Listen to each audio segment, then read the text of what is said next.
In this podcast, I want to focus a little bit more on San Antonio and the water, the springs that were in San Antonio.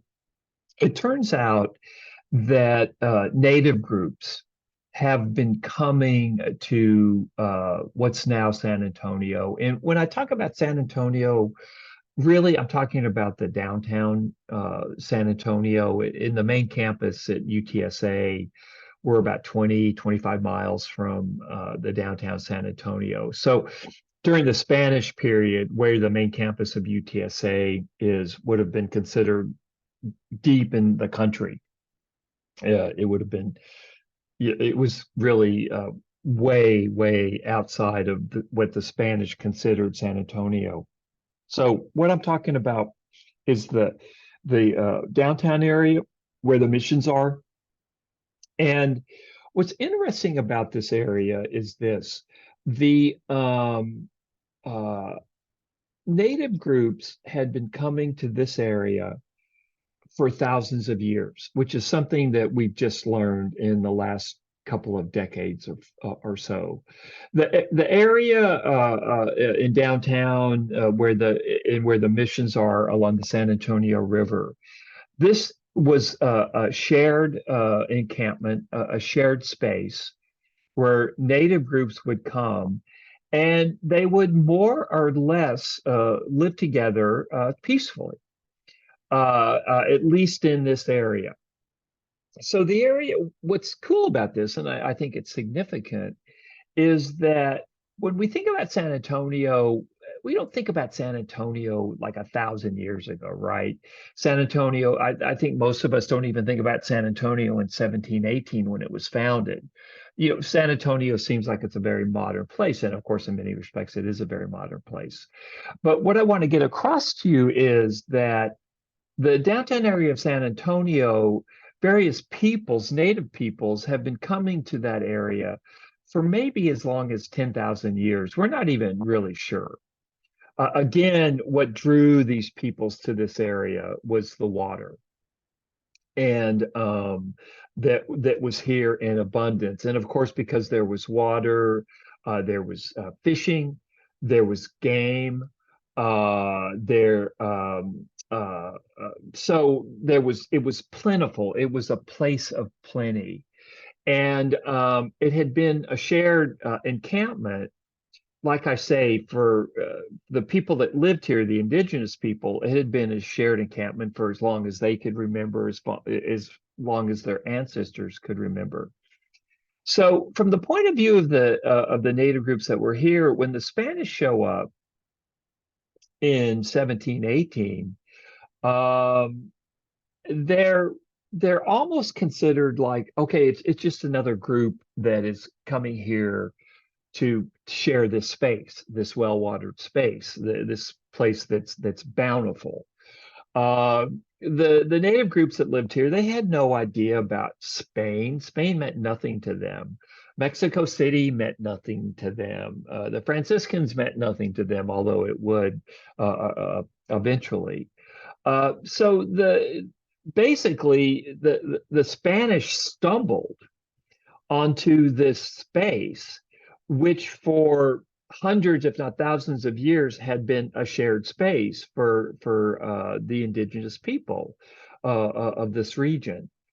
And that's one of the reasons that the Spanish were basically accepted in this area, because again, it was a shared space. And from the point of view of the indigenous people that lived here, the Spanish were just another group that showed up, and that they were using the resources, using the water and that kind of a thing.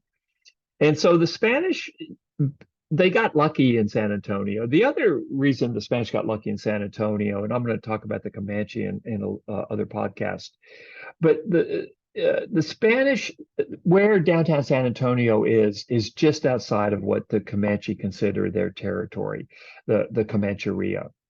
Now, the Comancheria actually ends or begins, depends on how you want to look at it. Basically at 1604, although of course the Comanche had no idea about 1604, but the hill country in effect. is where the Comancheria, from the point of view of the Comanches, that was the boundary of Comanche territory. So again, downtown San Antonio is about 20 miles from 1604, 25 miles. So the Spanish got really lucky because if the Comanche had wanted to, they could have wiped out San Antonio. But I'm getting a little bit ahead of the story. The main thing I want you to take from this is that the indigenous groups that lived among the Spanish had been living in this area for, like I say, we think now thousands of years. And I'll go ahead and say this. I might repeat myself, but I think it's more important that I go ahead and repeat myself rather than not having the information. The indigenous groups that come in here, they cooperate with the Spanish. They're not dominated like from the by the Spanish as we used to think that they were dominated by the Spanish. In fact, they used to come and go from the missions. Ultimately, there'll be 5 missions in San Antonio. Um, they're not dominated by the Spanish as we used to think they were. We used to think that they were basically enslaved by the Spanish. This was not the case at all. They came and went as they saw, largely as they saw fit. They kept their social customs, most importantly, a native male would often have multiple wives, not just one wife. And of course, this goes against the teaching of the Roman Catholic Church, but there was little that the Spanish could do about it. And so these native groups, they kept many aspects of their societies, although some did become practicing Roman Catholic churches, Roman Catholic converts. The other thing is the native groups, as they come into the missions, they help the Spanish defend the missions from their common enemies. So that's what we know about the missions that when I was in college, we didn't know that this was an area that had been shared by different groups for thousands of years, and that these groups, even after the Spanish came, to a surprising degree, they maintained their social custom, their society, not completely, but to a surprising, they certainly were not enslaved by the Spanish. And then many became converts. They embraced the Roman Catholic Church, and they adopted Spanish ways. The last thing I'll say about this indigenous group, these groups, is by about 1700 they had all died out. Oh, a lot of them had died out. I think I talked about last week. We still think there are about 30,000 people in the greater San Antonio area that can trace their ancestry back to these indigenous groups. But in what had happened is there had been a lot of intermarriage. And as is often the case, by 1700s, although the descendants of these groups still exist in San Antonio today, in large part, these folks were decimated by disease.